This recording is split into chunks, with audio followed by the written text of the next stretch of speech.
Hello, folks. This is an examination of a beer from 1959. Actually, it was introduced in 1955 in Africa, and it was tested, and it was very successful. So in 1959, it was introduced worldwide, and it's called Carlsberg Elephant. And Harry is joining me from England, in the United Kingdom of Great Britain and Northern Ireland. Evening all. Now, we had a little mix up on the time because we are already in daylight savings time and you haven't joined in yet. So there was a confusion, and I'm sorry about that. No problem at all. Literally just got back from the brewery, finished my brew day at 7 o'clock and ran in. But that was a long day. Well, so you're taking some deep breaths now. You've had the elephant before, right? Now, I've never actually had it before. It's a bit of a difficult one to get hold of here. Carlsberg is being kicked out a little bit from. We obviously see Carlsberg a lot, but there's a lot of things going on behind closed doors, I suppose, at Carlsberg, which I can't say anything about. But if you're in the brewery world, you sort of know about.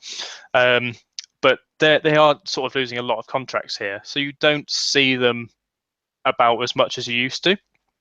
And especially Elephant. Elephant, you used to be able to see. You used to see it often, quite out and about, quite often. But then now it's just their export you'll see, or their normal Carlsberg. But you just don't see Elephant at all. I had to go especially to Beers of Europe and buy it from there. Which is they're an importer of beers, but had to hunt around for it a bit, really. Now, this story you're talking about, are we going to find out about this later down the road? You probably will. I mean, it's sort of out there about Carlsberg. They are sort of they're losing. As I say, they're losing contracts. The whole sort of, briefly put, the whole macro beer scene in the UK is dwindling heavily. Carlsberg are taking a massive hit from it, and a lot of their contracts are being sold off because they don't just obviously have brewing contracts. They have distribution contracts, which is a big part of their business over here. All of their distribution is being sold off, so they're taking a huge hit. I think it's going. Some of it's gone to Heineken and some to Fuller's, and they're taking a big hit at the moment. So they're ripe for a buyout. Yeah. They've got so much massive infrastructure. Locally, they've got a huge depot down the road from me, which I have to go to quite regularly to pick up barrels and things. But they're ready for a buyout. But it's you're going to be buying a big company out, but it's in a dwindling market, so to speak. Over here, anyway. You go to Eastern Europe, then it's perfect. But here, I can't see Carlsberg being a big contender in the state that they're in at the moment over here. We used to get now. Okay, so let's go back in time 20 years. 1997, Carlsberg and Carlsberg Elephant were major brands here, along with other European imports. Mm-hmm. But with the onset of the craft beer market, which grew so big in the last 20 years, it pushed a lot of the imports off the shelf, especially within the last 10 years. So I went around, could not find Carlsberg. One store market had the Elephant. Okay. And that's it. I didn't see it anywhere. I mean, like I said, 20 years ago, everybody would have Carlsberg as sort of like something they wanted to showcase. We've got a European import. We have a European import. And people would buy it and make sure everybody at the fish fry saw them drinking it. But now, changes. I think we're just getting that 20 years later, because obviously our craft beer scene is not anywhere near as old as yours. We're just getting it 20 years down the line. As our craft beer scene is booming in the mass market, it's these big macro breweries are sort of being pushed out of the way a little bit. Beer scene has started to. Our craft beer scene has begun to go into a relative decline. Oh, okay. The rate of yeah, it's still growing, but the rate of growth has declined, and that's sort of like a hot story now. What's going on? And there's been so many buyouts, the Yeah. macro breweries buying out craft brewery companies. So that's another story. But I was curious, what made you want to do this? You contacted me and said, let's do a review of Carlsberg, and I could not find Carlsberg, so we switched it over to the Elephant.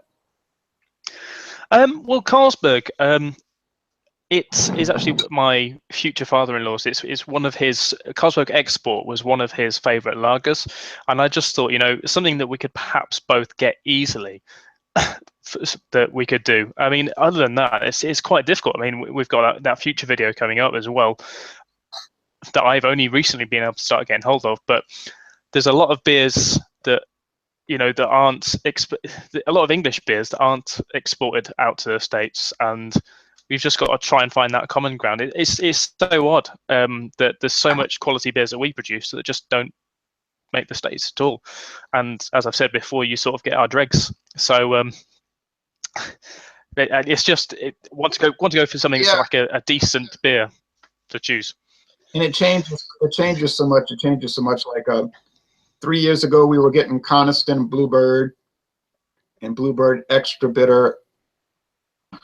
A lot of the St. Peter's. Samuel Smith is still a player here. Old Tom. So it's not all the dregs. It's not all Green King, Yeah. Well, see, out of that lot, the St. Peter's isn't too bad. It's not great, but it's not the worst. But when I did those Green King, I had some people wanted to physically attack me, and I said, well, it tasted pretty good to me. See, we get a lot of hate for Green King out here. I sort of their beers aren't great, but I like Green King because they've got a lot of pub companies over here, and their pub companies. You may have heard of Doom Bar. I don't know if you get Doom Bar out there, but Doom Bar was formerly a beer from down in Cornwall. It still is actually brewed in Cornwall, but they've since sneakily moved production of their cask. Their bottles are still bottled down in Cornwall, but their cask is all brewed up by Marston's, I think, up in Burton, not too far from me. Anyway, they're a massive brewery, and Green King have decided that they're not going to have a contract with them. I don't know whether this is actually mainstream news yet, but they've decided that they're not going to have the contract with Marston's anymore, and they want to start supporting more local breweries. So I kind of we do a lot of dealings with Green King through that, so I like them for that. But on the whole, their beers aren't the greatest, must be said. Well, that's your opinion. I had good experiences with them. Hey, so let's do the Carlsberg Elephant line. You can see it's a deep gold. It's a pretty stark white head, but there's a lot of lacing around there, and it's a etched glass. I bought my Bud Light. I have it in the fridge. Oh, good. I need to get mine tomorrow. I checked the website and I see that it is in fact 3.5% alcohol in merry old England for some bizarre reason, because it's always been 4.2% here. Yeah, this Wetherspoons brought it in, and I'll say more about it actually when we do the video. But Wetherspoons brought it in. Basically, the drinkers in Wetherspoons pub, which is a pub chain over here, they said that they wanted a light lager. The lightest one that we have at the moment is Coors, which is 4.2. I think we got Carling as well, which is 4 or 4.2 or something like that. But they want something lighter, so they decided to brew a lighter version of Bud Light. And people in England told me, well, that we get over here, and I said it's the #1 beer in the United States. So big. If you came to the United States, you'd be flabbergasted if you went into a store and you saw dedicated to Bud Light in every kind of configuration that you could imagine. I kind of relish it coming over here, to be honest. It's a bit of a strange one because I know how it's seen, but I was like looking at it thinking, I have to try it, I have to review it. And when I had it, there's so many people say it's like piss. It's like it's it's piss water and stuff like that. It's not really that bad. Honestly, it's not. I didn't find it that bad at all. I could easily drink it. Yeah, and 2 years ago I drank it out of an aging tank at the brewery. It was lovely out of that tank, fresh out of that aging tank. Okay, so the Elephant, I want you to taste it and give me your assessment, and then I'm going to read some descriptors of it off the Carlsberg site. Okay. Well, mine looking wise doesn't really have much of hair. That might be to do with my pour or my glassware. I don't know about the age of the bottle, but with 7% alcohol, by the way. Yeah, 7.2. I'm sorry, 7.2. I quite like it actually. I'll go properly into it. It reminds me of some of the Polish lagers I used to have.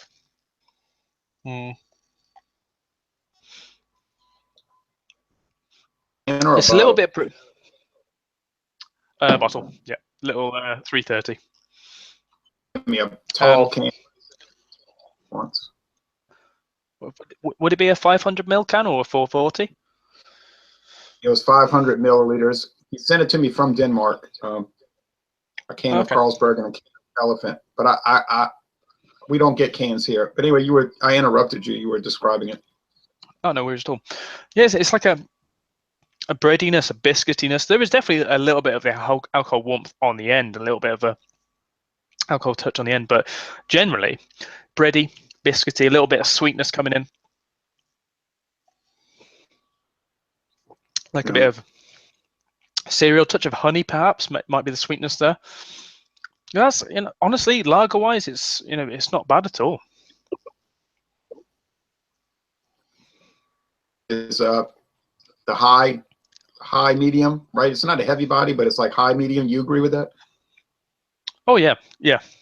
It's not too heavy, as you say. It's just a little bit more than medium. It's because of presumably the high sugar content in it is giving it a little bit greater mouthfeel, greater body in it. Yeah, and it's very noticeable hop bitterness, a grassy hop bitterness. It must be noble hops. Yeah, definitely grassy. There's a little bit of touch of something else in it. I'm trying to work it out. Get my mouse to work at the same time. There we go. Try and check out what hops are in it if I can.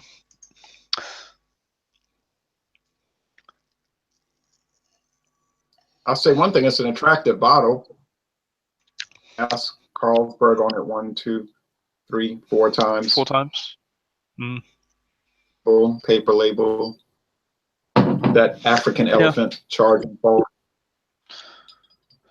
Information it may say on it. Stuff like.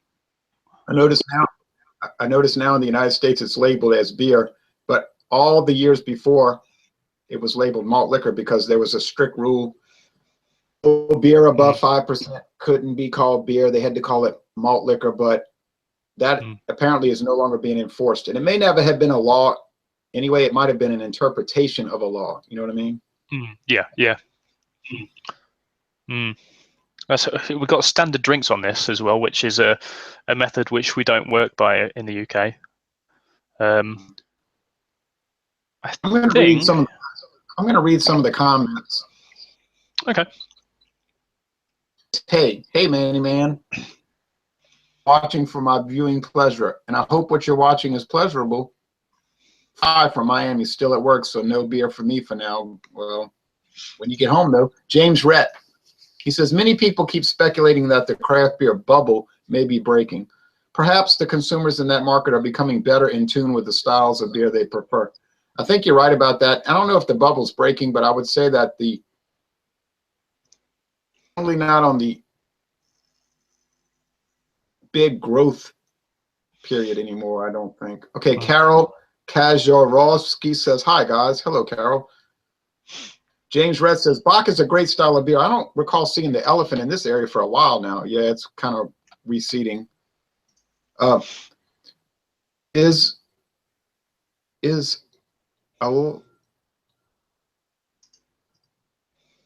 he's writing some things that are hard to read. It's a Helles Doppelbock is what it is. Somebody said, "Isn't this a double bock at 7%?" Yeah, it's a Helles. It's a Helles Doppelbock. It's a if you want to drink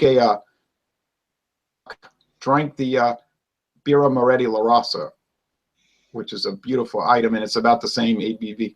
Now, Panther 40 ounce says malt liquor, only malt liquor. Well, guess what? That's what we're drinking. James Rett says, imagine most beers are best when they are fresh. There's no doubt. Only question the freshness of a beer that has an off taste. Panther says, shave that beer and get a haircut, sir. Okay, my answer to that is no and no. James said, I've tried a lot of beers from Germany that I did not like, and I could not help but question if it was stored properly from the brewery to my beer distributor sale. James, if you saw what I saw on a daily basis, you'd believe that it's almost never stored properly. Carol says, I checked the rate beer, and it's actually not a Bock, but a strong imperial lager. Well, same thing. I watch all your vids, sir. Thank you, Panther. Carol says, and the appearance and the ABV meets the style of imperial lager. Well, you know what? An imperial lager and a Helles Doppelbock is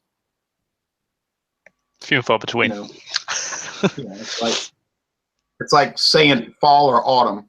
I like when you do the live stream. Cheers, good sir. I like to do it too. Okay, so Harry, back to you, and then I'm going to do some more tasting and drinking. Yeah, and I'm just reading the bottle. I think this has come through a very interesting import line, because this wouldn't normally get imported to the UK. I think they've imported it. It looks as if it's been imported sort of via Australia because of all the printing on it. It says about imported to Australia, imported to New Zealand, and it's got a refund in cents in Australian dollars cents. So yeah, it's definitely imported a very strange way. But very bizarre. Yeah, to be honest, it's not too different. We often get a lot of bottles this sort of way. If someone's after something that's well sought after, that's not commonly imported to the UK, then you'll find it printed with all sorts of other interesting information about it. I think, in fact, I've got a bottle up here, which is, it doesn't have anything imported, so I don't know why I said that. Apparently, my bottle was made around the midpoint of 2016. But I think in a Helles Doppelbock with this ABV can hold its own over a long period of time. I would not prefer to drink a 4.8% Carlsberg after. I know there's also a Carlsberg Strong, which is about 10%. Extra Elephant or the Carlsberg. I think they call it Carlsberg Special Brew. I've never had that, and I've never seen it. Elephant Extra Strong 10.5 or something. Yeah. Carlsberg Master Brew is renamed as now. Winston Churchill, apparently. Okay. Yeah. That's an interesting beer. Yeah, true. It's true. I'm going to read this from the Carlsberg site and see if you agree with it. Interesting. It says beer type Bock. I agree with that.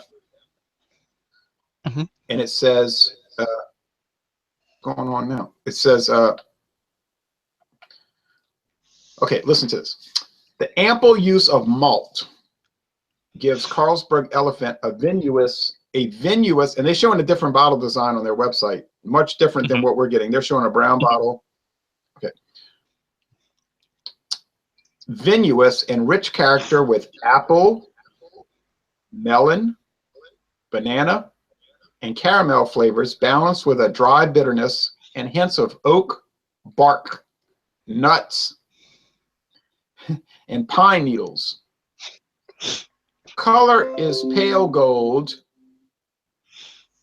with white foam. Now, I agree with the color. Now, all these descriptors, though, and now they say food pairings, it would go very well with spicy dishes and heavy foods such as yellow peas, roasted duck, or fried eel. Now,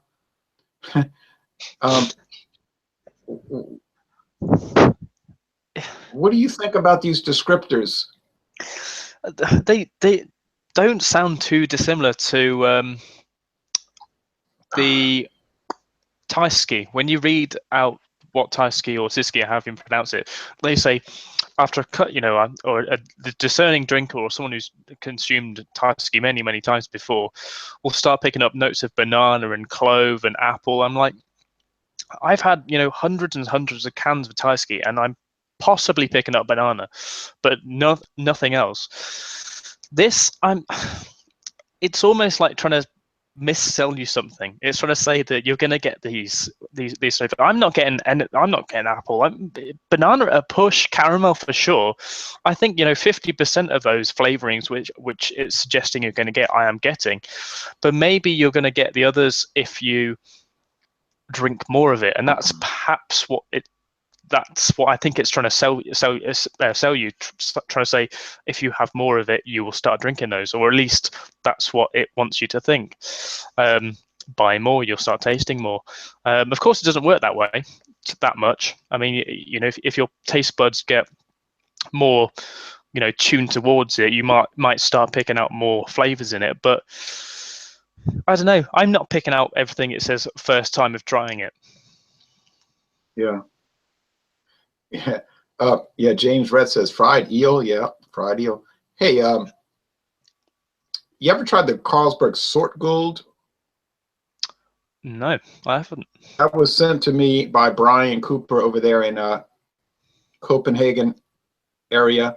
He sent me a whole package of when I started doing my video channel back in 2010. He sent me the Elephant, the Carlsberg, the Sort Gold. He sent me the Tuborg licorice, or is it the Sort Gold that's made with licorice? Which one did he send me? The Sort Gold is also known as Black Gold. Is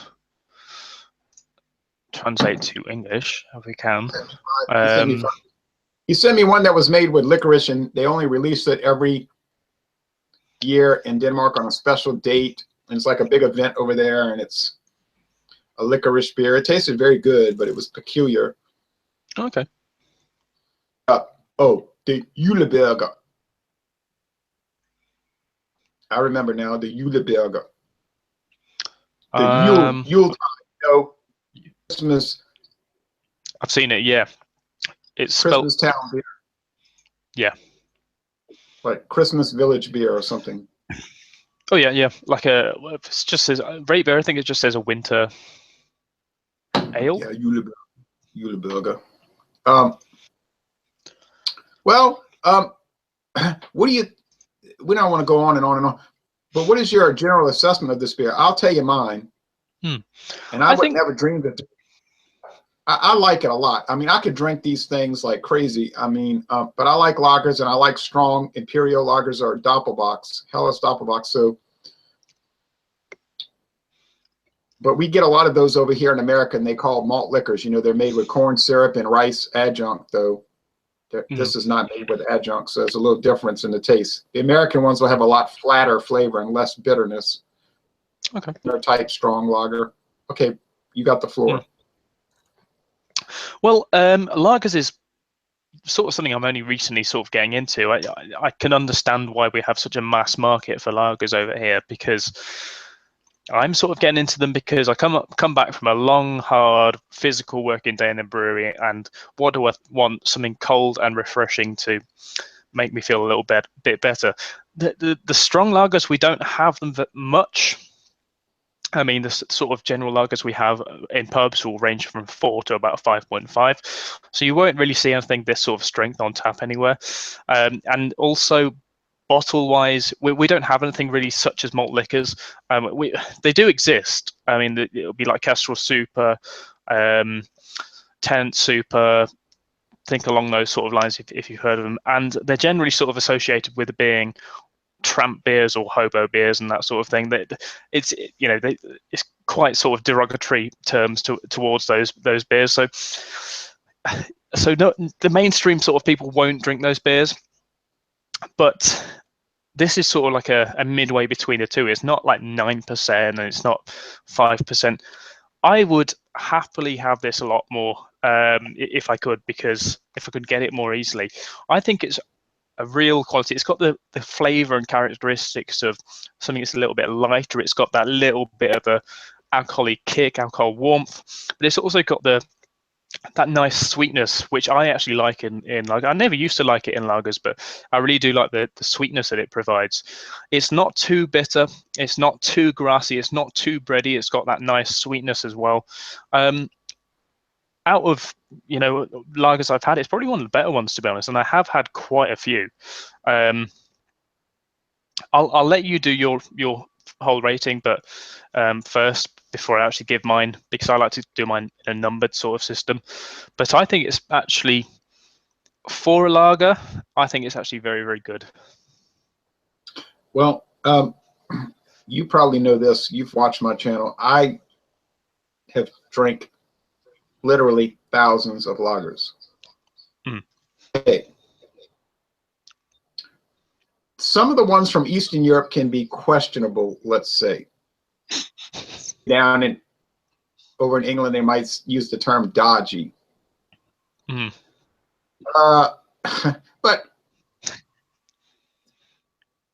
here, I mean, we get stuff that will make those look good. Really, we get some stuff here that's monstrously bad. God, I bet.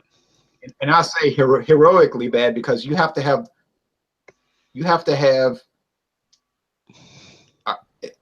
how you could put this on the market is beyond belief. Okay, but anyway, we're talking about a extra strong lager, but not super strong, like you say, 10%, 11%.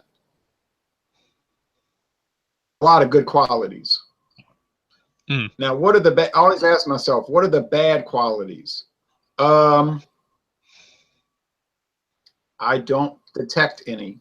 I've drank Elephant years, and I have not yet noticed a bad characteristic of it for it.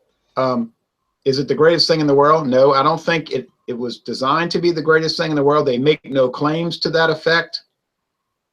A description of what it's supposed to be, it does fulfill that those parameters. It was, if you look at the history of Africa and what they like to drink in sub-Saharan Africa, it was perfect for that region. Mm-hmm. And if you study beer drinking in sub-Saharan Africa, you'll notice that this is right there where it should be as far as ABV. Yeah. It's probably a little too strong for your North American and European audiences in general. I don't mean on the whole. If you go to the inner city of Bucharest or Prague or even London or Edinburgh, you might see people drinking this.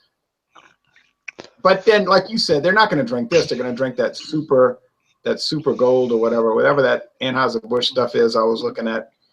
But for a credible extra strong lager, I think it is literally, and I would use that same description for the Birra Moretti La Rosa, for an extra strong Dunkel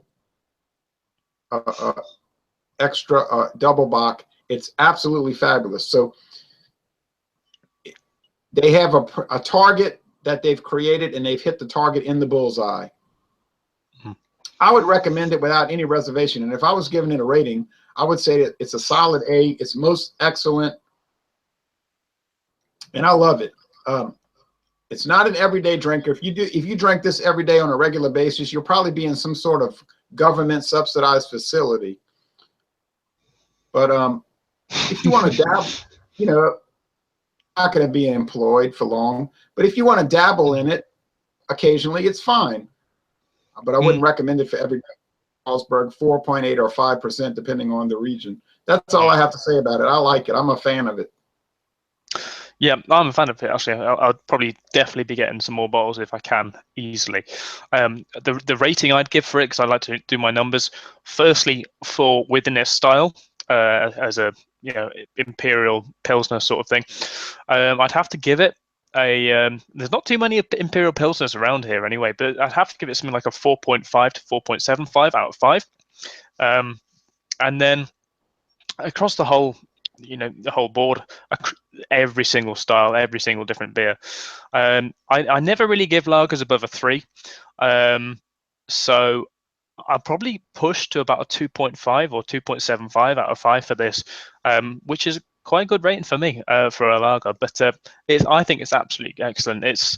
It reminds me of some of the stronger Polish beers which I used to drink, but it's so much more refined and so much of a better quality than those were.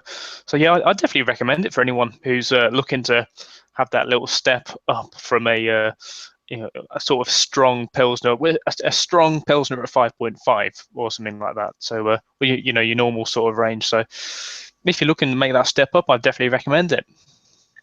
Yeah, and I would say that, putting the rating aside, because that's subjective, if you've never had it, I would strongly recommend buying it. Just to try it, just to try it once.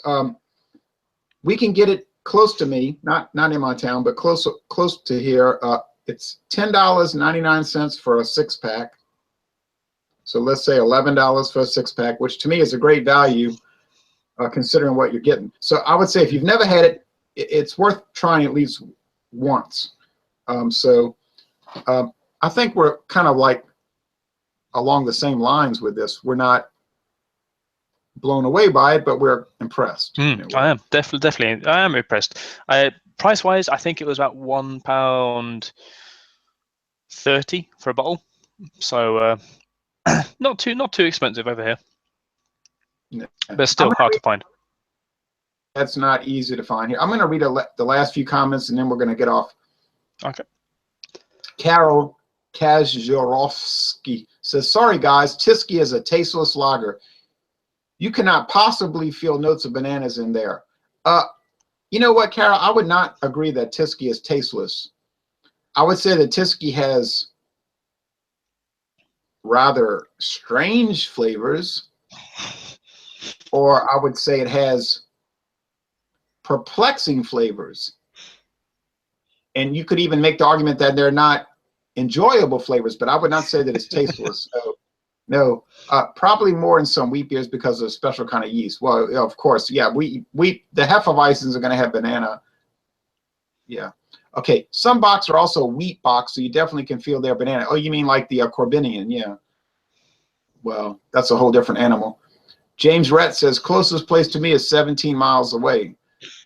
If I'm in the area, I will try to grab one." Yeah, I'm the same way. Carol says, "I haven't seen it in Poland, but I will look for it." I had a feeling you were from Poland, Carol Kazhorowski.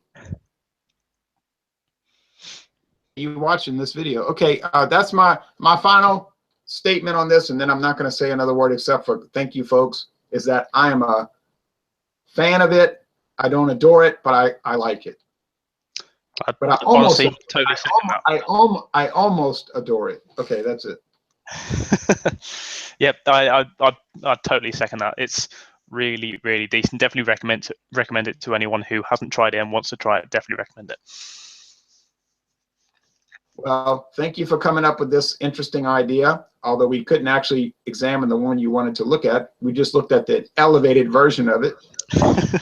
No problem at all. And then we have another one coming up, Bud Light, which will set off a firestorm of unmitigated proportions. I'm looking forward to it. Yeah, we have people trying to physically attack us, and we'll have to work on. Yeah, we'll have to work on the timelines for that one. Yeah, get time better this time. Yeah, you're right. But we need to do it sooner than later. Sure. Yeah, next week might be a possible for me, or probably will be a possibility for me, but we'll sort it out anyway. Yes. Okay, thank you folks for watching this video production, and everybody have a safe week.